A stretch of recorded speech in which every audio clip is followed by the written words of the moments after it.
कभी सोचा है कि आज के जमाने का वेयरहाउस आखिर होता कैसा है? ये लॉजिस्टिक्स का एक अजूबा है, पर इसकी अपनी मुश्किलें भी हैं। तो चलिए देखते हैं कि कैसे ये छोटी-छोटी उड़ने वाली मशीनें इस पूरी दुनिया को बदल रही हैं। और यह सिर्फ कहने की बात नहीं है। वेयरहाउस मैनेजर्स के लिए तो ये रोज की हकीकत है। जरा सोचिए, लाखों चीजों के बीच एक खास आइटम को ढूंढना कितना मुश्किल काम होगा। ये 3 शब्द पुराने इन्वेंट्री मैनेजमेंट की पूरी कहानी बताते हैं। एक ऐसा सिस्टम जो दशकों से चल तो रहा है, लेकिन अब उसमें एक बड़े बदलाव का वक्त आ गया है। 1 मिनट के लिए सोच कर देखिए कि पहले काम कैसे होता था।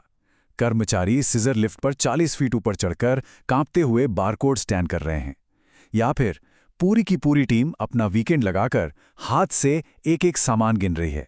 यह जरूरी था, पर बहुत ही थकाऊ और वक्त लेने वाला काम था। और बस यहीं पर एंट्री होती है ड्रोन्स की।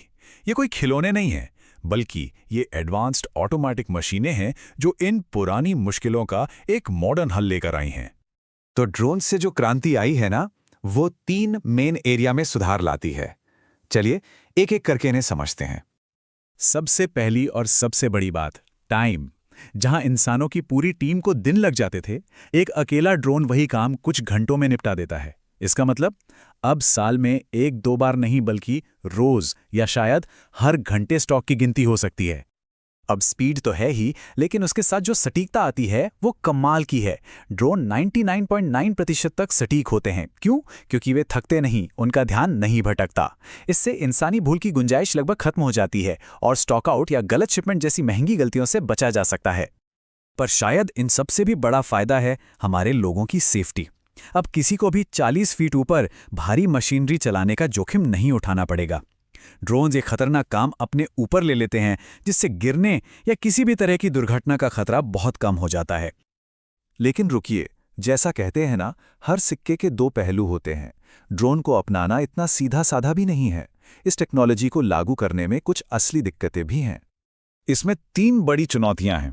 पहली, बैटरी लाइफ, मतलब बार बार चार्जिंग का झंझट।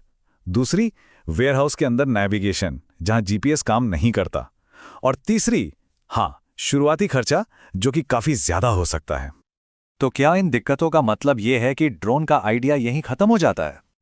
जवाब है बिल्कुल नहीं। ये रुकावटें नहीं, ये तो बस अगली इंजीनियरिंग प्रॉब्लम्स हैं जिन्हें सुलझाना है। जो आज एक मुश्किल है, वो कल एक स्टैंडर्ड फीचर बन जाएगी।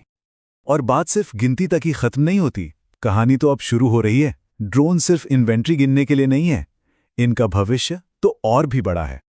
जरा सोचिए, एक ड्रोन जो रात भर आपके वेयरहाउस की रखवाली करे, या कोई रैक टूट गया हो तो फौरन बता दे।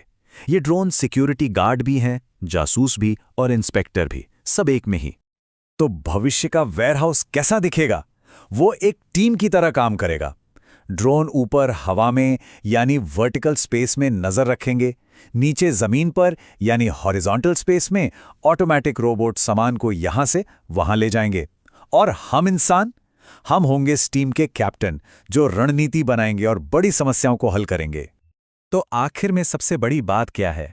बात इंसानों को हटाने की नहीं है, बल्कि इंसानों और मशीनों के बीच एक नई जबरदस्त पार्टनरशिप बनाने की है। ये एक लाइन है जो पूरी बात को बड़े अच्छे से बताती है। ड्रोन और रोबोट्स वो टूल हैं जो हमें बोरिंग और थकाऊ कामों से आज़ाद करते हैं, ताकि हम उन चीज़ों पर ध्यान लगा सकें जहां हमारी सबसे ज़्यादा ज़रूरत है। बेहतर प्लानिंग करना और नई सोच लाना। तो आखिर में एक सवाल, आसमान अब कोई सीमा नहीं है, वो तो अब काम करने की नई जगह है। सवाल बस इतना है कि क्या लॉजिस्टिक्स की दुनिया इस उड़ान के लिए तैयार है?